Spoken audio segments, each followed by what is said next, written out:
Ya pemirsa, Bapak Ibu sekalian, kita berikan kesempatan dulu kepada mahasiswa untuk bertanya secara langsung. Ada mahasiswa hukum juga di sini, silakan. Baik, nama saya Meira Tiara dari Fakultas Hukum Universitas Trisakti. Izin Pak Gayus dan Bapak Ibu, di sini mungkin kami dari mahasiswa hukum dari Fakultas Hukum Trisakti merasa kecewa, merasa melihat kejadian yang terjadi gitu Pak. Yang mana sebuah persidangan ini marwahnya tercela, tercoreng, betul, tercoreng. Yang mana di sini seorang advokat pastinya ada kode etik yang mana harus mematuhi persidangan, yang mana harus tunduk gitu pada persidangan, Pak. Namun di sini saya juga mengerti gitu, kami sebagai mahasiswa hukum bahwasanya apabila suatu persidangan itu menjadi tertutup, itu mungkin juga tidak adil gitu bagi beberapa pihak. Namun di sini mungkin saya dan kami sebagai mahasiswa hukum ingin bertanya gitu, sejauh mana advokat ini harus bertindak di persidangan gitu dengan keadaan-keadaan yang ada, mungkin seperti Dan itu. juga tetap Bapak Ibu terima profesional kasih. gitu ya. Silakan, Prof. Gayus. Ini satu pertanyaan juga harapan ya. Jadi saya mendukung sekali. Mungkin dari fakultas ini kan sebagian akan menjadi hakim, sebagian menjadi advokat, menjadi penegak hukum lainnya. Khusus mengenai masalah yang sedang terjadi, yang terbahas malam ini, saya mencoba untuk memberi gambaran sehingga solusi apa yang terbaik. Ya. Yang pertama, ini kalau disebut contempt of court sudah tepat. Ya, artinya tidak menyangkut hal-hal di luar ini. Ini satu profesi, seluruh profesi hukum, artinya sudah tahulah apa yang patut untuk dikenakan terhadap orang dianggap bersalah. Saya harus menggambarkan apa itu contempt of court. Contempt of court terdiri dari dua jenis menurut teoritik. Yang pertama disebut sebagai criminal contempt of court dan satu civil contempt of court atau sipil contempt of court. Yang satu, yang civil itu adalah kalau perbuatannya itu hanya menghambat peradilan, mengganggu, tidak mendukung hakim. Tetapi kalau terjadi kekerasan, terjadi penghinaan paling ringan, itu sudah masuk criminal contempt of court. Jadi mesti orang tahu secara teoritik itu tidak satu artinya. Lalu pertanyaannya, peristiwa ini mau masuk kemana? Kalau saya mengatakan kepada criminal contempt of court yang dilakukan banyak orang, semua kena semua itu. Yang teriak-teriak emangnya tidak kena. Itu kan semua orang yang paham hukum. Teriak-teriak, lari ke depan. Juga kena seluruhnya itu. Nah, jadi kita pilih. Kalau kita mengatakan criminal contempt of court, dengan instrumen apa kita akan menjatuhkan orang itu secara pidana, secara kriminal. Kita belum punya undang-undang tentang contempt of court. Apalagi tentang ya jenis kriminal. Mestinya negara akan menyiapkan dengan peristiwa ini. Nah, saya juga tidak sepakat kalau dikirim ke lembaga advokat, lembaga pergumulan advokat. Hari ini sudah ada 90 kira-kira di Indonesia.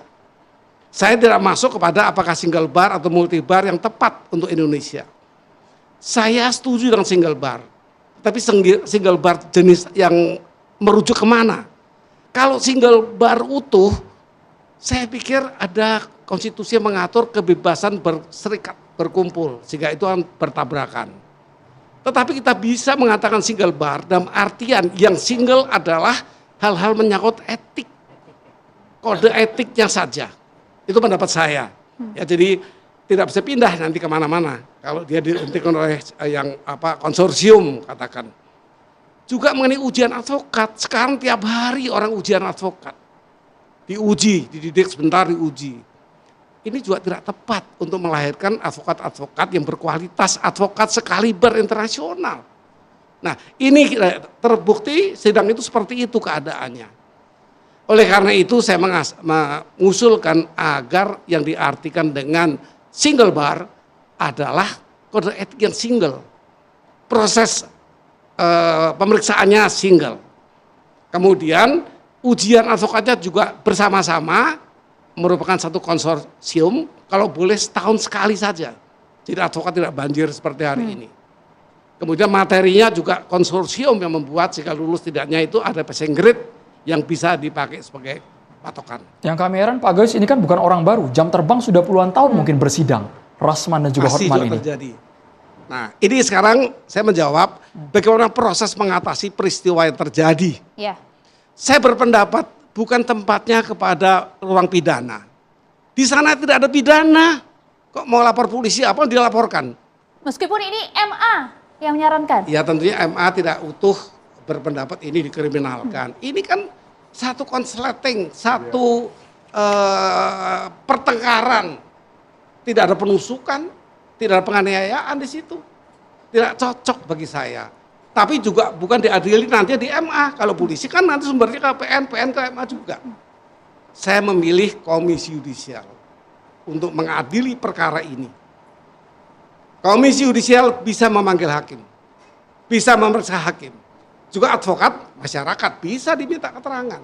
Nanti rekomendasinya baru apa? Apakah ini kriminal, contempt of court, atau ini sivil, atau contempt of court sipil sebenarnya.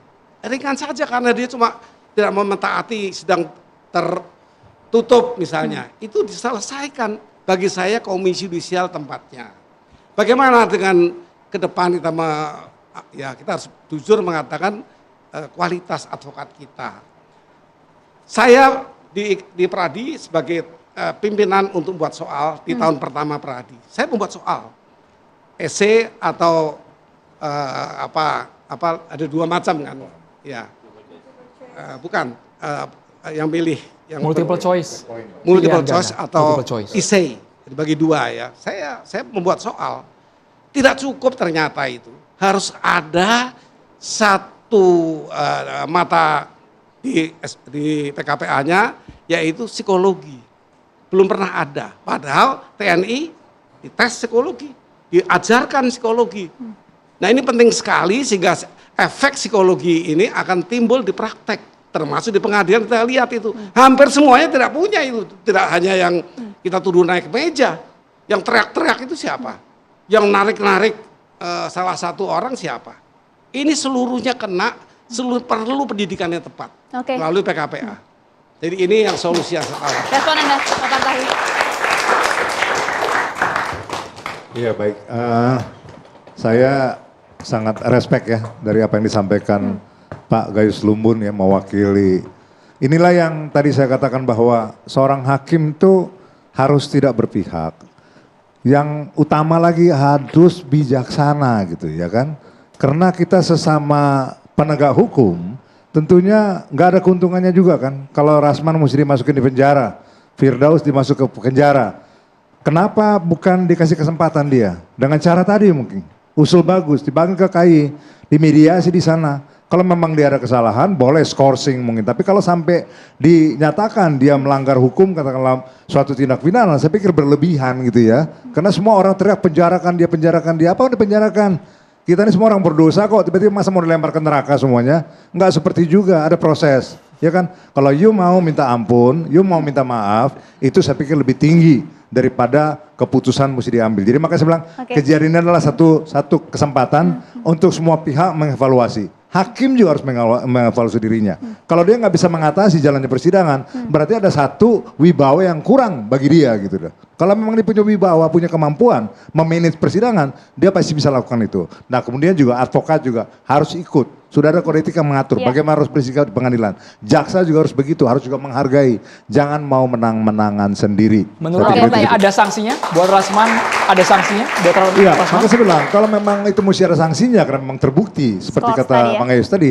Silakan, tapi bukan berarti dia dipidanakan, dia akan melakukan contempt of court, melanggar pasal 207 lah, 217 lah, 224. Enggak seperti itu saya pikir. Jangan matikan mata pencaharian seseorang. Dia punya keluarga, dia punya anak, dia punya saudara yang dia mesti hidupin. Jangan dia dimatikan. Iya kan? Pidana bukan solusinya, Bung Farhad. Jadi gini, terang-terangan kan si Rasman ini nggak takut di penjara, nggak takut kehilangan pekerjaan, nggak takut semua deh Bang. Dan kedua, kita harus bedakan yang disampaikan Prof. Gayus tadi dan semua teman-teman itu beda dengan kode etik advokat. Kalau Rasman di situ bukan sebagai advokat, sebagai terdakwa. Nah kalau misalnya Firdaus, Ibu, yang lain segala macam, saya setuju gitu. Tapi kalau dia sebagai terdakwa dia merasa pakai advokat, apalagi dia ngancam akan memakai baju advokat. Bahkan mengancam akan tidak akan sidang kalau dibicarakan tertutup gitu.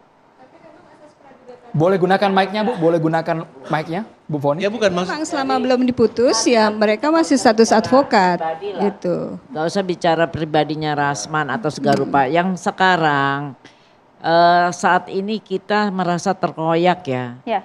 Advokat ini karena peristiwa itu yang kita tidak bisa meredam emosi dan segala rupa membuat profesi advokat yang terhormat ini menjadi tercoreng. Itu aja. Jadi nanti kita sebagai advokat jadi di mata masyarakat tidak bagus. Kita nggak usah bicara yang pribadi. Dan tentunya yang saya sangat sayangkan karena kita tidak bisa meredam satu tim ini, adanya korban. Firdaus kan juga korban. Itu yang saya, dan kita ini juga korban. Sebagai seorang advokat tercoreng. Itulah yang menjadi concernnya saya, bukan menyalah-nyalakan segala rupa. Jadi sedikit ya, Kita saya tambahkan. harus saling mengingatkan satu dengan yang lain, Ini jangan perlu advokat catatan dulu gitu bahwa loh. kita ketahui Rasman ini ya, dia setelah Tidak sarjana personal, Bang setelah Farad, tua. ya? Dulu dia Tidak sarjana personal, agama. Bang, ya? Enggak. Jangan Dia ini setelah personal, jadi Bang. jadi Jangan pengacara personal. setelah usia di atas 40 Iya, tahun. jangan bicara personal. Iya, ini ada pribadi kan ya. lagi bicara kemudian, kasusnya. kenapa dia dipecat dari KAI, pindah ke Pradi apa yang sekarang? Ketika mau dicabut SK-nya di Pengadilan Tinggi Ambon, itu katanya yang mengajuin HAPI zaman Ibu Elsa. Nah, tapi maksud saya harusnya seluruh pengadilan tinggi se-Indonesia, apabila misalnya advokat ini sudah dinyatakan berhenti, ya, itu walaupun dia lari di sana tetap aja cabut berita acara sumpahnya. Jadi kesempatan membuat mereka loncat-loncat juga seperti naik kemana-mana itu gara-gara pengadilan Sampai di sana, juga Bang, yang biar membiarkan tidak personal, seperti Bang. itu. Bang, Harusnya Foni, tegas. bagi saya Yang sudah beginilah. dicabut basnya berhentikan. Gantian, Selesai. Bang. Begini, semua itu telah terjadi, semua telah disaksikan. Kita duduk di sini untuk saling merenungi bahwa ke depan sesama setara penegak hukum itu bisa melakukan porsinya lebih baik. Itu yang kami harapkan. Jadi atas kejadian kemarin kami secara pribadi dan mewakili meminta maaf karena kegaduhan itu terus terang tidak sengaja dan tidak bisa diprediksi. Tapi tidak ada niat kami untuk memberikan kericuhan, menjadikan itu hal menjadi kayak hal yang memang belum pernah terjadi gitu. Tidak ada niat dari kami. Satu pertanyaan Bu, Ya. di mana posisi Rasman mengurus masalah dia tidak ngamuk-ngamuk? Di mana? Oh. Ngamuk semua orang. Enggak, itu tanya Semua saja dia ke ngamuk, Pak saya punya Rasman. buktinya. Bukan Ngamuk Pak terus, Farad, jangan- itu dia jangan- punya alasan. Punya alasan sendiri. Tidak Jangan bisa spesifik tanya dengan lagi lah, saya, Rasman tanya lah. ke pribadinya. Ini kita kan datang ke sini kan Gitu. mewakili rekan-rekan kita advokat, Iya. Pak Gayus hadir. Ya, Dia ngamuk adalah kenapa hukuman. Bang Farhad semangat sekali gitu kalau bicara Iya, Bang Rasman betul. gitu. Kenapa? Jangan, Itu jangan, saya balik nggak boleh bertanya. begitu. Saya pembela hakim, pembela kaum lemah semua. Mohon Iya, silakan betul. kami, Bung Fredrik. Bung Monggo. Fredrik. Begini, menurut saya siapapun termasuk adik-adik mahasiswa ini, kita harus ingat satu, menjaga marwah pengadilan. Menghormatin martabat daripada hakim. Dan juga kita harus bertindak supaya orang menghormatin kita sendiri sebagai seorang advokat. Bila kita punya perilaku tidak benar, siapa yang menghormatin kita sebagai advokat? Namun, Anda ingin hakim menghormatin kita, terlebih dahulu kita hormatin dululah marwah daripada pengadilan. Pengadilan itu, sidang itu suci. Tidak boleh diganggu oleh siapapun. Itu Bung Suran, wajar singkat. itu. Closing statement. Harus itu. Menjaga marwah Pasca pengadilan kejadian dan kegaduhan juga ini, Bung. advokat. Ya, yang pasti saya sependapat dengan Pak Gayus, dengan Pak Fredrik. Ke depan saya harapkan kita tidak melihat lagi kegaduhan dan kericuhan, apalagi disebabkan oleh kita semua para penegak hukum. Oke. Oke. Ya, sebagai seorang advokat, saya mengharapkan advokat dengan ini profesinya tidak tercoreng lagi dan kepercayaan kembali, dan tentunya dalam beracara di persidangan itu kan tuan rumahnya majelis hakim. Majelis Jadi hakim. kita harus menjaga dan sesuai dengan berita acara sumpah kita bahwa kita harus menghormati dan menjunjung tinggi majelis hakim, dan jika kita melakukan protes tentunya ada prosedur yang benar secara sopan, ya. Jadi saudara tepat, saya juga menghimbau kepada saudara Rasman dan kawan-kawan. Ini sebagai bestie Bang ya? Iya, sebagai bestie, sebagai apalah ya, sebagai manusia yang punya perhatian gitu ya kepada nasib seseorang yang lagi di ujung tanduk. Karena ini kalau dibiarkan aja, nggak dicari jalan penyelesaiannya, Rasman ini selesai, game over sama Firdaus. Itu yang kita nggak mau kan. Tadi kan udah sepakat tadi, ya himbauan dari Pak Gayus tadi. Jadi untuk itu saya pikir, marilah kita sama-sama memahami bahwa kejadian ini sudah terjadi, tetapi yang penting tidak ada unsur kesengajaannya. Ya, untuk itu kepada Rasman, teman saya, yuk segera sama tim lah ya, segera bikin pertemuan, segera menyampaikan minta maaf yang resmi. Ya, baik ke Mahkamah Agung, baik ke KPT, baik ke KPN, baik ke KAI, ya. Kemudian meminta supaya ini ditengahi oleh komisi yudisial seperti harapannya Pak Gayus, supaya bisa dicarikan jalan keluar terbaik ya. Kita nggak mau angkat bicara. Saya pikir terima kasih. Sekian. Singkat. Sebenarnya peradilan berwibawa itu semua pengadilan berwibawa. Kalau saya lihat nih teman-teman nggak pernah sidang di Mahkamah Konstitusi. Kalau Mahkamah Konstitusi kita sidang telat ini nggak boleh masuk. Angkat kaki sedikit diusir. Bahkan ada lawyernya Bu Elsa diusir, berhasil. Nah jadi maksud saya, ya mungkin saya maklumi juga karena awal ributnya itu kan bukan pada saat persidangan, diskorsing gitu. Nah terus kedua, pada kesempatan ini saya ngikutin arus saja. Saya menangkap pesan bahwa ya kalau masalah etik lawyer bolehlah kita hargai. Karena lawyer ini udah dihukum juga, udah dipecat. Jadi jangan juga dilaporkan lagi untuk disidang atau dihukum penjara, gitu Bang maksudnya. Ya, Baik. Ya saya setuju untuk itu. Bapak Ibu juga harus memaklumi Ya, kami. kita karena memaklumi, kami tapi harus jeda di bagi catatan terdakwa demokrasi, kami segera kembali yang melakukan ke pidana, Salah saya belum bersama setuju, kami. Bang.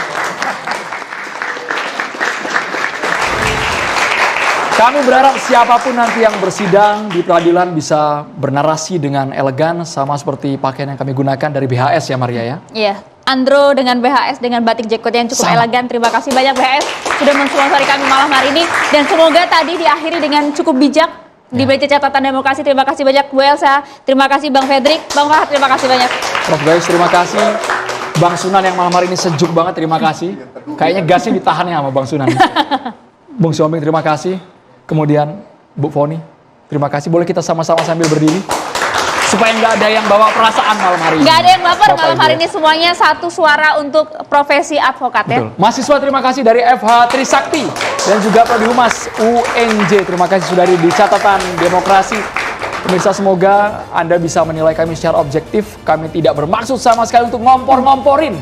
Maria ya. Kita tutup Catatan Demokrasi Mar. Itu dia, saya Maria Segara dan Anomena Merkuri pamit. Terima kasih pemirsa, kita jumpa lagi minggu depan di Catatan Demokrasi. Sampai jumpa. Terima kasih Terima banyak kasih banyak Prof. Bang Farhan.